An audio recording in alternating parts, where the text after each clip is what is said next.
श्री शिव महापुराण की जय। जय श्री कृष्ण। राधे राधे। पीछे के अध्याय में आप सभी शिव प्रेमियों ने या भद्रकाली और शंखचूड़ का कितना भयानक युद्ध हुआ और माँ भद्रकाली ने किस प्रकार से उन दानवों का अंत किया और आकाशवाणी ने किस प्रकार से कहा कि देवी आपको इन राक्षसों का वध करना है और आपको शंखचूड़ का समय आने पर वध करना होगा, इसलिए आप इंतज़ार करें और उसकी सेना का संहार करें। देखिए कितना मनोरम हमें दिवस प्रदान हुआ है, जिस दिवस की कल्पना भी हम नहीं कर सकते। देखिए, एक तो गुप्त नवरात्रि और दूसरे श्री शिव महापुराण और तीसरा माँ भद्रकाली की अद्भुत स्तुति और भद्रकाली ने किस प्रकार से दैत्यों का संहार किया है। उसी प्रकार से हम माँ भगवती से यही कामना करेंगे कि हमारे मन में काम, क्रोध, लोभ, मोह, मत्सर आदि को माँ भद्रकाली दूर करें और सदा सर्वदा अपने चरणों में स्थान प्राप्त करें।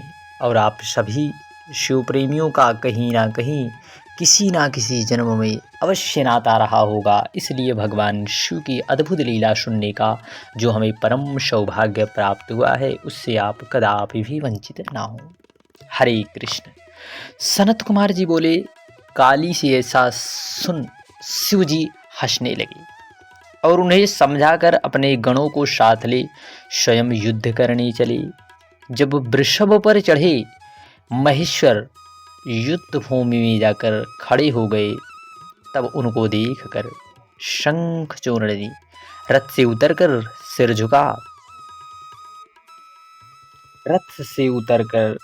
झुका दंडवत प्रणाम किया।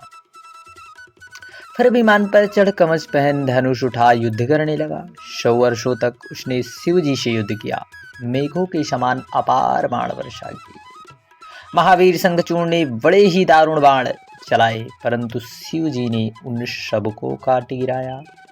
तत्पश्चात उस महारुद्र ने कुपित हो उसके अंगों में शस्त्रों का प्रहार कर दिया। शंखचूड़ ने शिव जी के वरवाहन के सिर पर तलवार चलाई, परंतु उससे पहले ही शिव जी ने अपने पैने बाण मारकर उसकी ढाल तलवार दोनों ही काट डाली। तब दानव ने बड़े कोप से शिव जी पर चक्र का प्रहार किया। शिव जी ने अपना मुष्टिक मारकर उसे चूर्ण कर दिया। तब उसने गदा चलाई, तब शिव जी ने गदा को भी तोड़ डाला। इस प्रकार परस्पर भिन्न भिन्न अस्त्रों से वह लड़ता रहा और शिव जी ने उसके सभी अस्त्रों को काट डाले, तोड़ते चूर्ण करते रहे। ऐसा कोई भी अस्त्र ना रहा जो उसने शिव जी पर ना चलाया हो। उसके पश्चात शिव जी ने जो उसे त्रिशूल उठाकर मारा, तो भिन्न हृदय होने के नाते उसे ना लगा और उससे एक और ही पुरुष पैदा हो गया। तब शंखचूड़ ने उसे खदेड़ दिया। इतने में ही महाकाली वहां पर आग पहुंची और अपना मुख फैलाकर बहुत से राक्षसों का भक्षण करने लगी। बोलिए महाकाली भद्रकाली मैया की जय। तब वीरभद्र और नंदीश्वर ने भी बहुत से दैत्यों का नाश किया। अब एक प्रकार से दैत्य सेना का संहार हो गया। बचे बचाए बहुत से वीर भाग निकले रणभूमि से। तब सनत कुमार जी बोले, तब अपनी सेना के इस भीषण संग्राम को देखकर दानव ने बड़ा क्रोध किया और उसने भगवान शंकर जी से कहा, अब मैं युद्ध करूंगा, आप सावधान हो जाइए। ऐसा कहकर उस दैत्य ने महादेव पर अनेक अस्त्रों का प्रहार किया। मेघवत बाण बरसने लगे, फिर अदृश्य हो माया से भय दिखाने लगा, जिसे देवताओं में से कोई भी ना समझ सका। परंतु उनकी कुछ भी परवाह न कर शिव जी उस पर दिव्य प्रहार करने लगे। इससे तत्क्षण ही उसकी सारी माया नष्ट हो गई और वे सब दिव्य अस्त्र निस्तेज हो गए। महाबली महेश्वर ने उसके लिए अपना वह शूल उठाया जिसका सहन करना तेजस्वियों के लिए बड़ा ही कठिन था।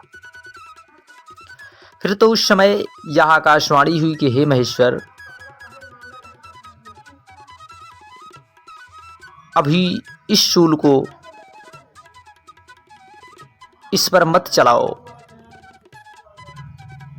आप जैसे समर्थ के लिए शंखचूर्ण को मारना क्या कठिन है। इस प्रतापी अस्त्र को इस पर क्यों चलाते हो। आप वेद मर्यादा का नाश ना करें। जब तक इसके पास विष्णु का उत्तम कवच है और इसकी पतिव्रता स्त्री है, तब तक इसको ना कोई जरा और ना ही मृत्यु होगी। इस प्रकार उस आकाशवाणी को सुनकर शिव जी ने वैसे ही किया और उस शूल को रोक रखा। फिर तो शिव जी की इच्छा से श्री विष्णु जी वहां पर आ गए। उन्होंने वृद्ध ब्राह्मण का वेश धारण कर शंखचूर्ण से भेंट कर भिक्षा मांगी। तब शंखचूर्ण ने पूछा, क्या चाहिए। इस पर उस वृद्ध ने कहा, मैं इस प्रकार नहीं मानूंगी, पहले आप प्रतिज्ञा कीजिए। शंखचूर्ण ने प्रतिज्ञा की। ब्राह्मण ने कहा, मैं आपका कवच चाहता हूं। तब दानवराज ने प्राणों से भी प्यारा कवच ब्राह्मण को दे दिया। हरि ने माया से शंखचूर्ण का कवच ले लिया। फिर उसी रूप से उसकी स्त्री तुलसी के समीप जा पहुंची। माया विशारद और मायापति, समस्त माया जिनसे परे है, अर्थात मायापति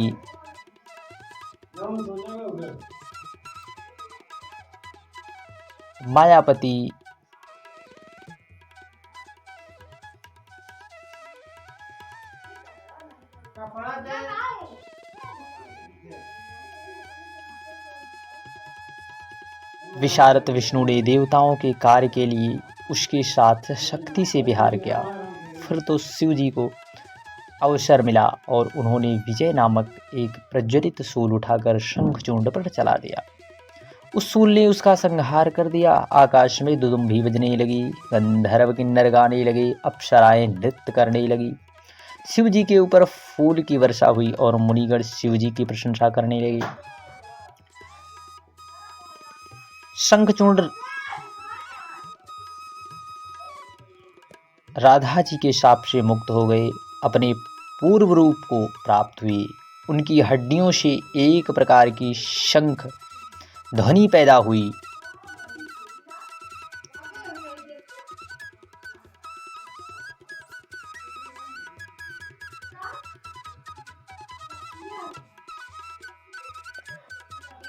उसकी हड्डियों से एक प्रकार की शंख जाति पैदा हुई, जिसका जल शिव जी को छोड़ सभी पर चढ़ाना ग्राह्य है। विशेषतः विष्णु और लक्ष्मी को तो शंख का जल बहुत ही प्रिय है।